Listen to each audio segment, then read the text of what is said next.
मैं डॉक्टर ऋचा राजपूत पर चलूं, एक बात कह के, ऐसी चिट्ठी मोहित के लिए भी जारी करा देते, कोई रोक रहा था? केस को 10 साल पहले निकाल दिया था, और मैंने चिट्ठी लिखनी तो खुद लिख देते, ये कोर्ट का विषय तो है नहीं। उस पर आप अड़ गए, डट गए, बोले ना मोहित के सम्मान में हम हैं मैदान में। क्या बोले? बिस्कुट वाला बुड्ढा जरूर बचना चाहिए, यही खास आदमी है। यहां आपने कहा कि हमने निकाल दिया उसको 6 साल पहले, 5 साल पहले।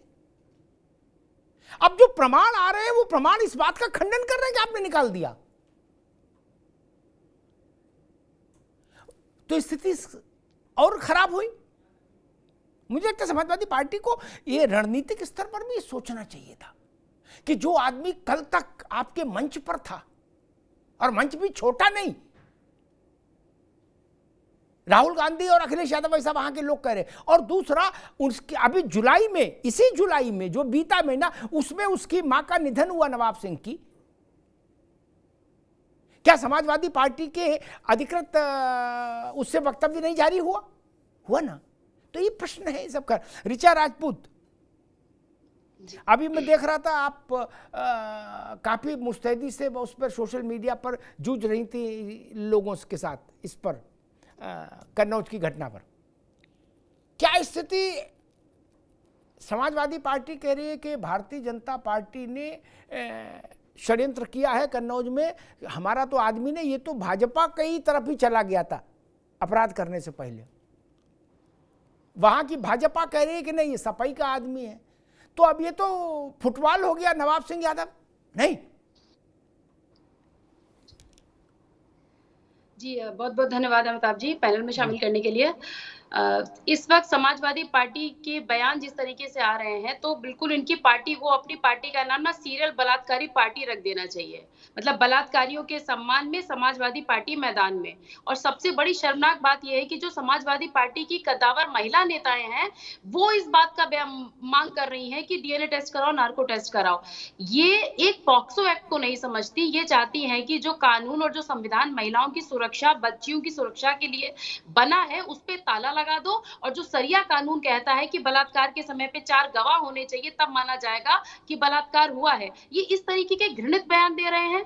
आप ये बताइए, कन्नौज में जो घटना हुई, वो बच्ची है, वो लड़की भी नहीं है अभी, वो नाबालिग बच्ची है। और पॉक्सो एक्ट में बच्ची का कहना ही बहुत होता है, और वो बयान देने के बाद उस बयान को वापस भी नहीं ले सकती है कोर्ट में जाके कि मुझसे गलती हो गई और मैं छोटी हूं, मैंने ये बयान ऐसे ही दे दिया।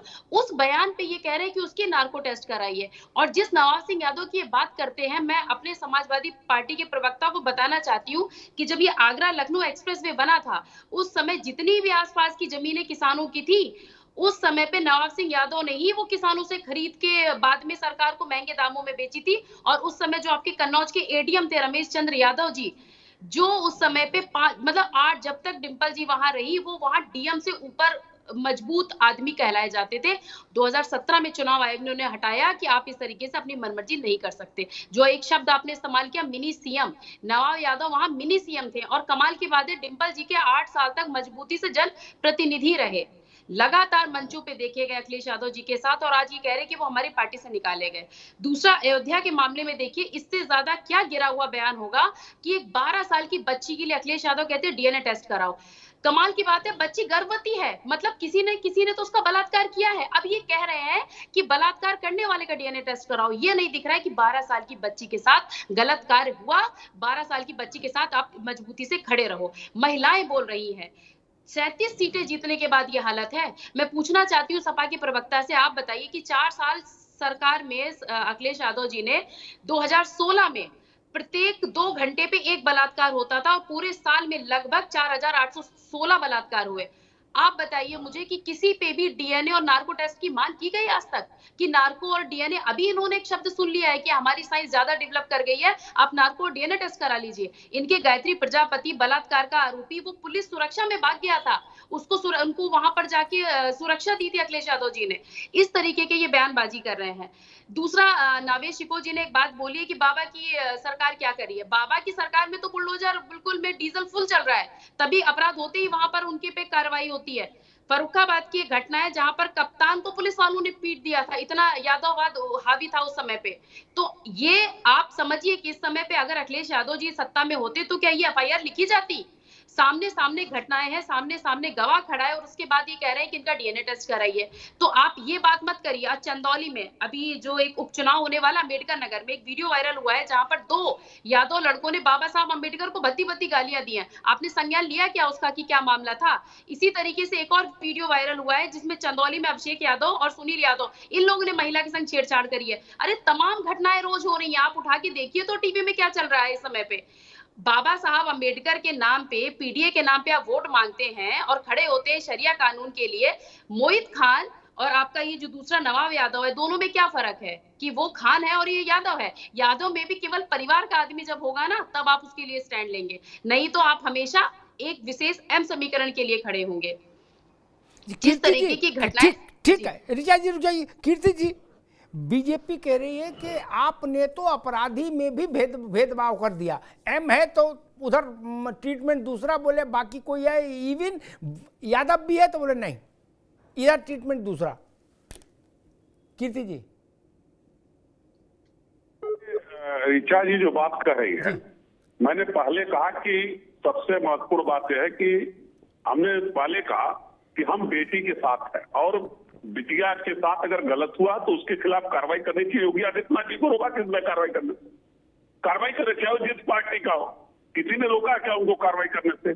दूसरी बात, जो ऋचा जी समाजवादी पार्टी के बारे में कह रही है, ऋचा जी बिटिया है किसी घर की, मैं तो बड़ा उनका सम्मान करता हूं और मैं जानना चाहता हूं कि भारत सरकार के पूर्व गृह राज्य मंत्री का तमाम वीडियोज वायरल हुए थे मसाज के, क्या उनके खिलाफ कभी ऋचा जी ने बोला था?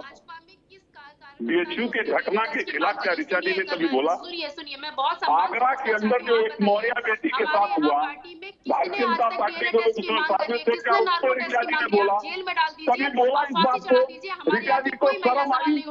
ऋचा जी को कभी शर्म आई इस बात को लेकर के कि चिन्मयानंद महाराज उनके पार्टी के नेता के गृह राज्य मंत्री थे, उनको कभी इस बात की शर्म आई कि सुरजीत सिंह देवर उनको पार्टी के विधायक, उनको इस बात की शर्म आई कि बीएचयू के घटना में भारतीय जनता पार्टी के 3 कार्यकर्ता पाले थे, उनको इस बात के लिए शर्म आई कि जिस गायत्री प्रजापति के सवाल खड़ा करते रहे वो गायत्री प्रजापति और उनका परिवार आज भारतीय जनता पार्टी के साथ खड़ा। गायत्री प्रजापति को पुलिस सुरक्षा में किसने भगा दिया था?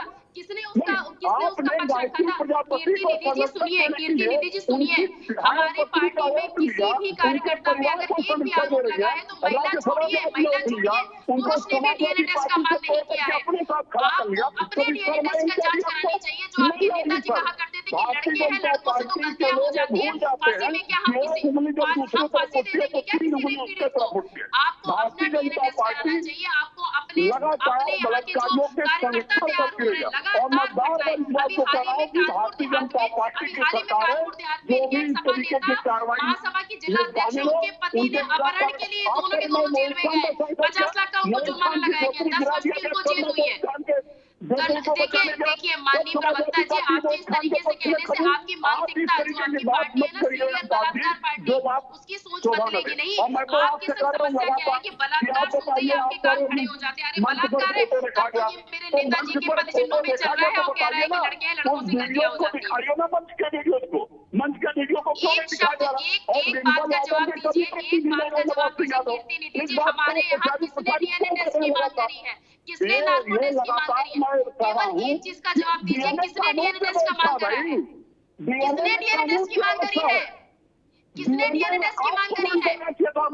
हमारे यहाँ के एक कार्यकर्ता, हमारे यहाँ आरोपित एक कार्यकर्ता में बताइए किसने नार्को टेस्ट की मांग करी है? आपके यहाँ की प्रवक्ता ज्योति सिंह कहती है डीएनए टेस्ट कराइए, आपके यहाँ अवधेश पासी कहते हैं डीएनए टेस्ट कराइए। शर्म नहीं आती आपको? 12 साल की बच्ची है वो, उसका डीएनए टेस्ट कराओगे? बच्ची का बोलना ही पर्याप्त होता है। आपका बस चले तो आप सुप्रीम कोर्ट में ताला लगा देंगे और बलात्कार होते ही बोलेंगे डीएनए टेस्ट कराओ।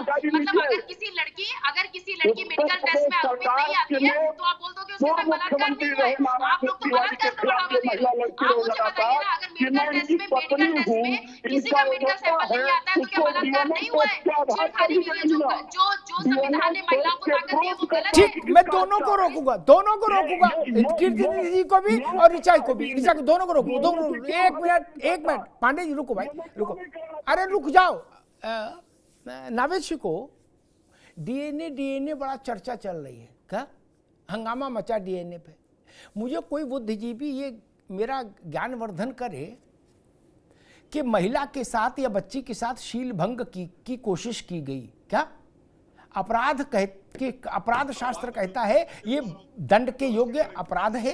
ठीक, डीएनए में इसमें क्या आएगा, क्या एक डीएनए होगा, किस बात का होगा, बाबा जी का घंटा क्या होगा इसमें, ये तो बताओ मुझे। ये नवाब सिंह नागर चड्डी में लेटा था, एक मिनट रुको भाई कीर्ति बाबू, इतना भड़बड़ क्या कर रहे हो। नवाब सिंह नागर चड्डी में लेटा था, क्या इसका क्या डीएनए कराए कि चड्डी में लेटा था कि नहीं लेटा था, इसका डीएनए क्या होगा यार नवेश को। और अयोध्या पर जो ज्ञानी जन डीएनए चिल्ला रहे, रुक जा भैया कीर्ति बाबू, उनसे मेरा एक प्रश्न, मैंने कुछ दिन पहले अयोध्या बहस की थी तो किया था, उस बच्ची के गर्भ में जो बच्चा था उससे एक ही का डीएनए मैच होगा, समझना नवेश को, गंभीर सवाल है, ये थेतरई नहीं होगी, एक ही का डीएनए मैच होगा, लेकिन उससे बलात्कार 10 लोगों ने किया हो सकता है, सामूहिक दुष्कर्म, उनका उसका डीएनए से कोई लेना देना नहीं होगा। नारायण दत्त जी का जो उदाहरण दे रहे हैं कीर्ति भाई, वो उदाहरण यहां नहीं आता ना। नारायण दत्त जी का बच्चा जवान जवान था, उनका खून लिया, उनका लिया, मैच हो गया, बात खत्म हुई। लेकिन किसी ने 10 लोगों ने गैंगरेप किया बच्ची के साथ, एक से गर्भ ठहरा, 9 को छोड़ दे डीएनए करा के नावेद बाबू, और चड्डी का तो कोई डीएनए नहीं। बच्ची का कई बुआ कभी मान रही है कि बच्ची का कुर्ता टॉप उतारा, इसका क्या डीएनए होगा बताओ भैया। आप भी सब चीजों को समझ रहे हो, जरा मेरा ज्ञानवर्धन करो, किस चीज का डीएनए करा दें। नहीं देखिए, अपराध शास्त्र और कानून शास्त्र में कुछ चीजें ऐसी होती हैं कि वो तयशुदा बातें होती हैं, इसमें हम अपनी तरफ से या कोई पार्टी का बयान जाके कोई प्रेशर नहीं डाल सकता कि किस तरीके से सजा दिलाया जाए और किस तरह से सबूत दिए जाए। कुछ चीजें तय होती हैं, जैसे कि आपने बताया कि कहां पर डीएनए टेस्ट की जरूरत है और कहां पर बिना डीएनए टेस्ट के प्रमाण सामने हैं, और प्रमाण सामने है तो सजा निश्चित तौर से मिलेगी।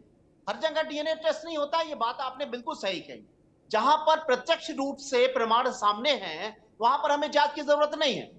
जहां पर हमें थर्मामीटर बता रहा है कि हमें इतना बुखार है, तो हमें कोई दूसरे तरीके से डायग्नोस नहीं करना है। जो चीज सामने है उसको डायग्नोस नहीं करना है। ये सब छुपाने के लिए, दबाने के लिए और अपराधी का साथ देने के लिए बयानबाजी होती है पॉलिटिकल, इस बात में कोई शक नहीं है। जो आप बता रहे हो कि जो सीन दिखाई दिया है, जिसके प्रमाण है, पुलिस उसकी गवाह है, उसकी रिकॉर्डिंग है, तो आप आरोपी का आरोप सिद्ध होगा। अब इसमें कोई जांच की जरूरत ही नहीं है। अगर प्रमाण नहीं होता, सिर्फ आरोप होता, तो जांचें आगे की होती और संबंधित जांचें होती कि कहां पर कौन सी जांच की जाए, जैसे कि कानून शास्त्र बताता है। मैं एक चीज कहना चाहता हूं, सबसे बड़ी बात है कि जो अपराध लगातार हो रहे हैं, खासतौर से बच्चियों के साथ, महिलाओं के साथ, महिलाओं का अपमान हो रहा है, इसमें हम सरकार को दोषी दे दें, पुलिस को दोष कर दें या समाज को दोषी बता दें, इससे अलग भी एक बात है। देखिए, अपराध होता है, कोई गलत काम होता है तो इसके खिलाफ आवाज बुलंद होना चाहिए, और आवाज बुलंद होती है, सवाल उठाए जाते हैं तो सॉल्यूशन निकलता है और इस तरह का सिलसिला थमता है। हमारे क्या क्या है, हमारे समाज का आदमी अपराध करेगा, हमारी पार्टी का आदमी अपराध करेगा, हमारे मोहल्ले का आदमी अपराध करेगा तो हम चुप हो जाएंगे, पड़ोस में अपराध होगा तो हम बोलने लगेंगे। ऋचा राजपूत जी की पार्टी में अगर कोई अपराध कर ले, किसी महिला के साथ अपमान कर ले तो वो चुप हो जाएंगी, और कीर्ति जी की या डिंपल यादव जी के क्षेत्र में अगर ऐसा आरोप हो जाए तो डिंपल जी का कोई बयान ही ना आए। मुझे लगता है कि इस मामले में डिंपल जी अगर मुखर हो जाए, एक महिला का सम्मान करते हुए डिंपल यादव जी मुखर हो जाएं, तो ये एक नजीर बनेगी। वो ये नहीं देखे कि हमारी पार्टी से संबंधित आदमी है, ये ऋचा जी नहीं देखे कि अगर भारतीय जनता पार्टी में कोई ऐसी घटना आती है तो सबसे ज्यादा ऋचा जी दिखाई दे अगर मुखर होती हुई, तो ये बेहतर राजनीति होगी और ये पुलिस से भी बेहतर काम होगा, दबाव बनाया जाएगा। आज की तारीख में मुझे लगता है कि एक महिला सांसद जिसको उसके क्षेत्र की इतनी बड़ी आबादी ने चुना है, वो क्यों नहीं बोल रही है। उस बच्ची को न्याय दिलाने के लिए आश्वस्त करने वाला एक बयान ही दे देती। उनको तन मन धन से जमीन पर नजर आना चाहिए था डिंपल यादव जी को। उनको एक बड़े नेता के तौर पर वहां की जनता ने स्थापित किया। वो इसलिए नहीं बोल रही है क्योंकि वो आरोपी उनकी पार्टी से संबंधित है। अगर भारतीय जनता पार्टी के लोग भी इस तरह की हरकतें करते हैं, अक्सर खबरें आती है, तब डिम्पल जी बोलती हुई नजर आती है। तो ये डिसबैलेंस जो है, जब ये बैलेंस हो जाएगा तो मैं समझता हूं कि पुलिस भी अच्छा काम करेगी, कानून भी काम कर सकेगा, लॉ एंड ऑर्डर और सरकार भी बेहतर चल सकेगी।